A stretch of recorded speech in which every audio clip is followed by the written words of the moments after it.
Spider-Man has a sister and nobody knows about her. I feel like I'm the first one to cover this. So here's the thing.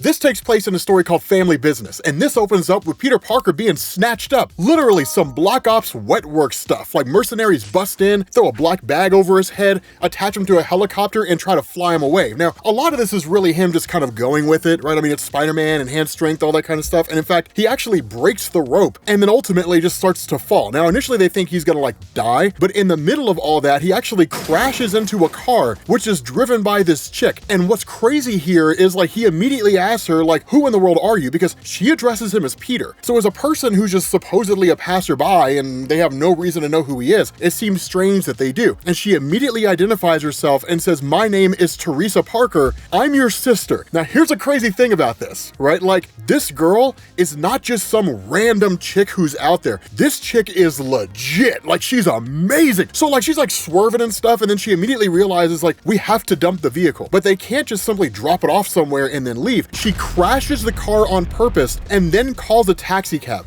Now once they're in the cab, of course Peter's like, you gotta spill the beans, right? You can't just have this huge revelation and tell me you're my sister and then leave me with nothing, right? So like she kind of basically tells him what's going on. I mean, Peter literally tells her like, my parents died when I was small, I barely remember them, but they left me with my dad's brother Ben and his wife May, and no one ever mentioned siblings ever, so I don't really believe you. But she says like, did you know that Richard and Mary Parker were agents for the CIA? And his response is, yes, like I knew that. And she's like, well, I didn't. Not until last week did the name Parker ever land on my radar at all. And then she basically presents him with a picture that says, this is a picture of my birth parents, and it's Richard and Mary Parker. So it's not like some random thing, right? It's not like some arbitrary thing, like where she's making it up and fabricating it all. Like she presents him with documented evidence to the point that Peter can't even deny it, because he's like, I'm a photographer. I know what a doctored photo looks like when I see one. This is not a doctored photo. This girl's literally telling me the truth. Now, the other part about this is she's involved in some high-level stuff, because once they get into an airport, because they basically have to take off, right? They gotta fly and go to France, that what she does is she presents a field agent ID and it gets her right past TSA, probably skips TSA. But the cool thing is that once they actually arrive there, there's talk and discussion about how they kind of have to get dressed and they have to go meet with a contact, and they end up at like this super ritzy place. But in the middle of it all, everything pops off because these guys run up on Peter and literally one of them points a gun at him and says, you need to come with us. The reality of what's going on here and what Teresa had told Peter is that somebody out there is hunting for the surviving children of Richard and Mary Parker. Peter and Teresa, essentially. No one really knows why, and no one knows who's doing it, but somebody's out to get them. Hence the reason why they came after Peter in the first place, and why you have this guy that's got a gun pointed at him, and even somebody makes a move trying to go after Teresa. Now the funny thing here is Peter's like, okay, so like I gotta be Spider-Man for a second.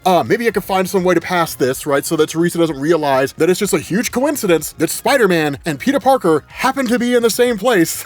It's like Superman in glasses, right? Like all you have to do is just look at him and know he's Superman. But the thing is like, it kind of works, right? Because like where she sees Spider-Man, he starts like speaking French and trying to make it sound like he's a guy from France or something along those lines, like a French Spider-Man or whatever. But whatever the case is, it seems to effectively work, right? Like for the moment, she doesn't really seem to be overly suspicious. But the other crazy thing here is the Cyclone suddenly intervenes. Now the Cyclone is by no means a major villain, right? He's pretty small time. Him being here is really more concerning because of like the innocent bystanders and the people that could get caught up in all the calamity and the chaos that would ensue because of his powers. I mean, don't get me wrong, it's not like he sucks, right? He's not like Black Bolt of the Inhumans. He's actually useful and he can do some cool stuff. And no, I'm never gonna tell you guys why I hate Black Bolt. Just know that I hate Black Bolt. But the thing about this is that Peter, of course, overcomes Cyclone pretty fast. The day's more or less saved. He shows back up as Peter Parker to Teresa and she's like, okay. So what they end up doing, of course, going for a drive to their next destination to actually meet their contact, Peter literally grabs the steering wheel, rips the car over to the curb, hits the brakes, and it's just like, either start talking or we're not going anywhere. And so what she does is she says, I've been looking for my birth parents for most of my life. My birth records are gone. They do not exist apparently. Even with my job, my clearance rating, and the door to information it opens for me, I couldn't find a whisper of a clue as to who I really am. My ongoing mystery. That solved itself suddenly last week when my agency got word of a massive criminal enterprise taking shape in Europe and North Africa with you, Peter Parker, somehow vital to all of it going down. And she says, the son of Parker, that's how you were identified, like the aspect of who you are is important. I looked into your background to find that you're the son of the legendary Parkers, husband and wife secret agent superstars, so I dug into their files to see if it can tell me why you're so special, and all of a sudden,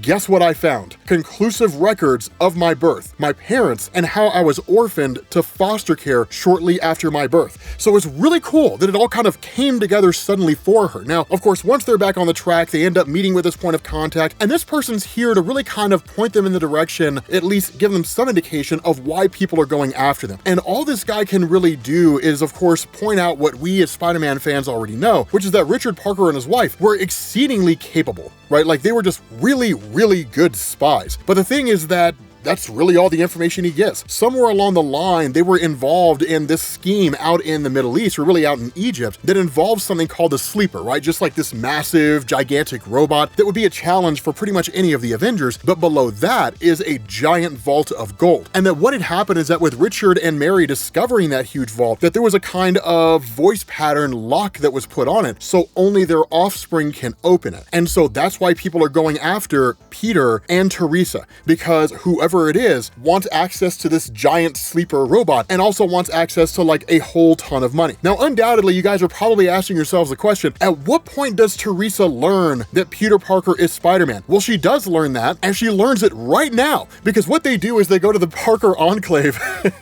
which is kind of like the base of operations to a degree for Richard and Mary, kind of where they kept their business running and all their spycraft, and almost a sort of safe house to a degree. And once they access it and they figure out the actual location of the vault in Cairo, they're suddenly set upon by mercs who blow the place to pieces. But the crazy thing here is Teresa almost falls off a cliff. Peter catches her, but his jacket's torn and his Spider-Man suit's showing. And that's when she realizes he's Spider-Man. Now, the funny thing is she's like, I knew it, right? Like, I knew it the instant Spider-Man showed up in France, because, I mean, let's be honest with ourselves. What's the likelihood, the statistical probability that Spider-Man just happened to be in the same place you are? Like, that's just nonsense, right? Like, of course it was you. And so what she does is she actually presents him with a briefcase that has the old black and white Spider-Man suit. And so of course that's dope, because he's basically back in black. Now the funny thing is, once they actually get to the vault, and this is the crazy thing here, you end up finding out who's behind it all. So they get inside this vault and they start making their way through right down here in Cairo. And like, there's a guy who's just like, Spider-Man, right? And he immediately recognizes that voice, only to realize it's Kingpin. Why is it Kingpin? Because it's always Kingpin, right? He's always the guy behind these schemes. Not only that, he's got Mentalo, or Mentalo, depending on how you want to refer to his name, but he's a guy that can project psychic illusions. Now, what we end up finding out here is that the idea of Teresa being the sister of Peter is a totally falsified illusion created by Mentalo. That literally he's just there projecting this illusion, and she believes it. Even when she pulls out the photo's not true. Now, before you guys dismiss this and just say, oh, it's just another Marvel stunt, wait till we get to the ending of this video, because it's gonna blow your minds. But ultimately, things kind of transpire the way you would expect them to, right? In the sense that the vault is basically opened by Peter Parker. There's like all this money and gold and everything inside of it, and also inside of it is the giant sleeper sentinel. This thing emerges, and then Peter Parker basically just starts like tearing it apart at the seams. Like, he breaks inside, he starts ripping off like cables and things like that, and basically blows the whole thing up, right? It gets destroyed pretty quickly. But what ends up happening in the aftermath of this is that Kingpin basically freaks, because he's like, because of the explosion and all the damage done, he literally tells Peter, you buried the gold even further down. Like, now it's impossible to get to. And in fact, in that moment, he's about to kill Peter Parker. But of course, that leads to Teresa showing back up in the aftermath of all this chaos with a gun to Kingpin's head, which we know won't kill him, but it's enough to make him back down. But what ends up happening is, in response to this, he starts choking her out. But in that moment, Mentalo basically blasts everybody with the entirety of his powers, which basically turns his brain to mush. And then it effectively wipes the memories of all the current events from the mind of Kingpin, and then it even wipes the memories of Teresa from her own mind. So she doesn't know who Peter is. Like, she just has no clue what's going on. And so it kind of clean slates her character, and that's what Marvel builds on in a future story, where they basically present this idea that she is the actual sister of Peter Parker that he didn't know he had. Now, here's the kicker to all of this, and this is gonna blow your mind. The guy they met in France, he took the cup that Teresa was drinking out of and ran a DNA test on it. And so in this epilogue, you get a flashback to Richard and Mary Parker when they're together and he says, "I know that look, Peter's on your mind." And her response is, "When is he not? I just wonder sometimes that he won't understand some of the choices we've made." And the response of Richard is, "Look, we're not going to be in this game forever. We'll be a family again someday, I promise you, the three Parkeros." And then she rubs her stomach and she says, "Three, huh?" Which means they're gonna have another kid. And this guy, looking at the DNA evidence, just makes a comment and says, "And what do we make of that?" So this girl is the sister of Peter Parker. With that being said, guys, if you want to get caught up on everything related to Spider-Man, make sure you click this link to the Spider-Man playlist we have here on Comics Explained, and I will catch you all later. Peace.